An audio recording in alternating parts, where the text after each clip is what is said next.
Alright, this is my electric sander I used for the drywall and shave a little bit of popcorn ceilings. When we did the remodeling, we really didn't want to completely take off popcorn ceilings, so we decided to shave it a little bit.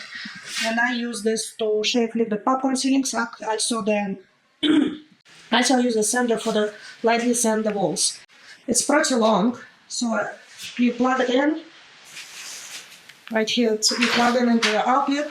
And also right here, you can plug it into the vacuum so the dust doesn't fly everywhere. That's what we did. Right here, you control the speed of the sander. And this is the trigger. Also, we have a sander that you can swap the heads, otherwise head is around, but it seems like triangle shape worked best for me when I did the ceilings and the walls. And also you can see it's very flexible, the head moving, so it's easy to operate.